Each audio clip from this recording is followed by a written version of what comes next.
Welcome to Spot TV channel, and please subscribe to help us improve this channel. Top 10 Deadliest Future Weapon That Ever Made. Number 10. Autonomous Weapons Systems.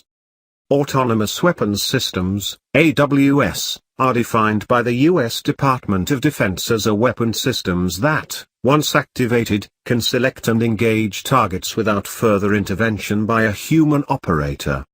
Since the crucial distinguishing mark of human reasoning is the capacity to set ends and goals, the AWS suggests for the first time the possibility of eliminating the human operator from the battlefield. Autonomous weapons systems are likely to be cheaper than the manned varieties because they can be made smaller and lighter for not having to be built to protect a fragile human being inside them or operating them by hand. Number 9. Metal Storm Sentry Gun. Metal Storm uses electronic ignition to fire the charges individually, and each firing compacts the packing between it and the next to avoid a chain fire. Due to the lack of moving parts to be cycled, indeed the lack of anything much apart from barrel and ammunition, Metal Storm weapons can be made light and can generate eye-wateringly fast theoretical rates of fire. The company's demonstrator technology is capable of a once-off burst equivalent to 1 million revolutions per minute. Other recent Metal Storm demonstrator systems have included a scaled-up 40mm grenade launcher for the military that fires small shot bursts at rates equivalent to 6,000 rounds per minute, as well as a variable lethality law enforcement (VLE) handgun. Number 8. Space-based weapons. Space weapons are weapons used in space warfare. They include weapons that can attack space systems in orbit, that is anti-satellite weapons, attack targets on the Earth from space, or disable missiles traveling through space. In the course of the militarization of space, such weapons were developed mainly by the contesting superpowers during the Cold War, and some remain under development today. There are many ways to disable or destroy satellites beyond provocatively blowing them up with missiles. A spacecraft could simply approach a satellite and spray paint over its optics, or manually snap off its communications antennas, or destabilize its orbit. Number 7. Directed Energy Weapon. A directed energy weapon, DEW, emits highly focused energy, transferring that energy to a target to damage it. Potential applications of this technology include anti-personnel weapon systems, potential missile defense system, and the disabling of lightly armored vehicles such as cars, drones, watercraft, and electronic devices such as mobile phones. DEWs can be used discreetly as radiation above and below the visible spectrum is invisible and does not generate sound. A directed energy weapon, similar, in some ways, to his own 1934 invention Teleforce, was proved to be operationally effective on board a Navy ship for the first time. The trials of the Navy's laser weapon system, LAWS, were hailed as a success. But despite promising test results and decades of research and development, it could be many more years before the military is ready to bring directed energy weapons into the mainstream. Number 6. Aurora Excalibur. The Excalibur recently completed its first flight to demonstrate those abilities using a hybrid turbine electric propulsion system. The Unmanned Aerial System, UAS, could pack a 400-pound payload of 4 Hellfire missiles, and also deliver weapons or other supplies to warfighters deep in rough territory. Its design allows it to have a maximum speed of 460 miles per hour, but also have the ability to loiter overhead at just 115 miles per hour. Excalibur represents a new type of tactical UAS that could join the growing swarm of unmanned aircraft already on the battlefield. Wired notes that the U.S. Air Force recently released a report that contemplates a future without any human pilots, and the Air Force Academy recently introduced the first basic course on flying unmanned vehicles to cadets.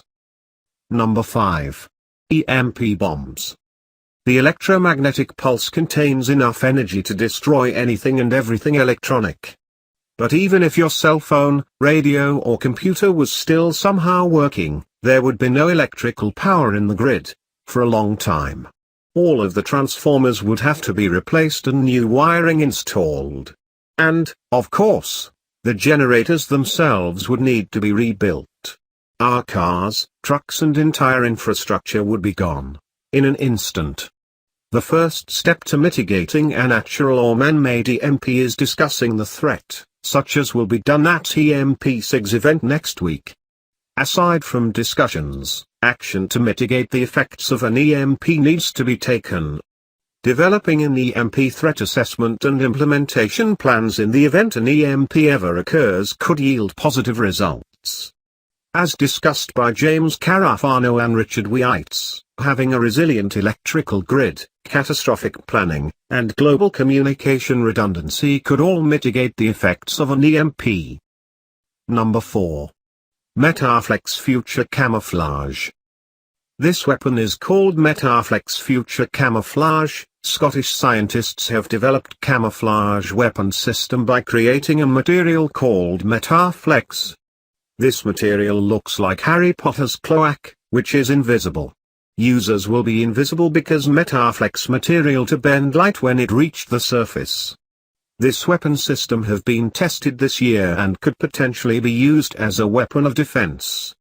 Metaflex, which is a flexible metamaterial developed by a research team out of the University of St Andrews School of Physics and Astronomy, Scotland, with some help from the Complex Light ERC project and the Bielefeld University School of Physics.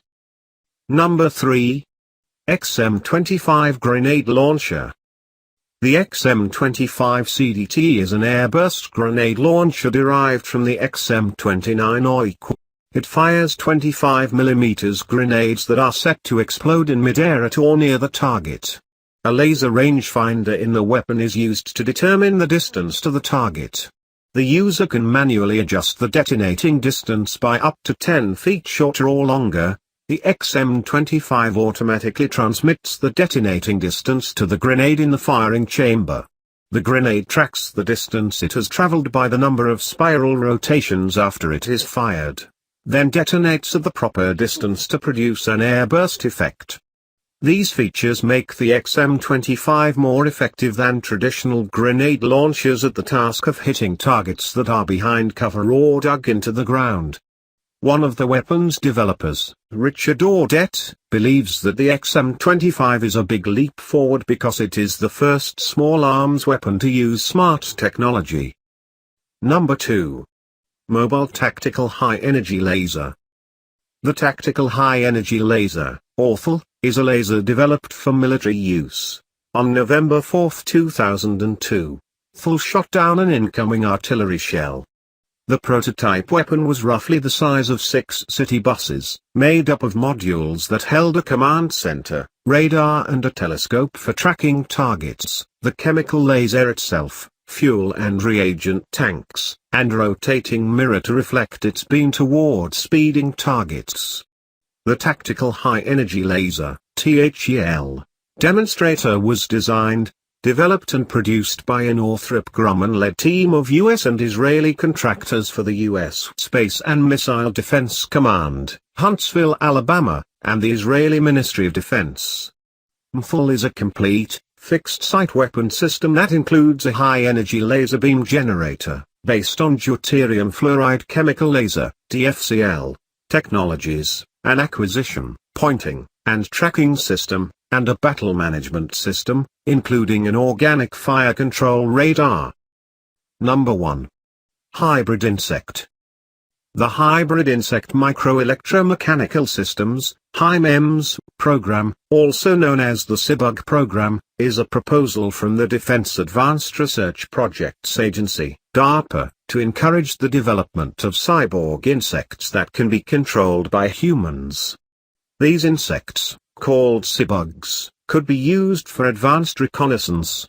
DARPA's goal is to create a SIBUG that could be maneuvered to within 5 feet of a target and transmit back information about its environment. The current thinking is that a SIBUG could be successfully created by putting a small bioelectromechanical interface, such as a chip, into a larva. The intent in early implantation is to take advantage of natural healing mechanism that occurs across developmental stages, theoretically improving the stability and robustness of the SIBUG system. Want something new? Please check our newest videos below. You can also follow us on our Twitter and Facebook page, and don't forget to subscribe us for more interesting videos. Thanks for watching.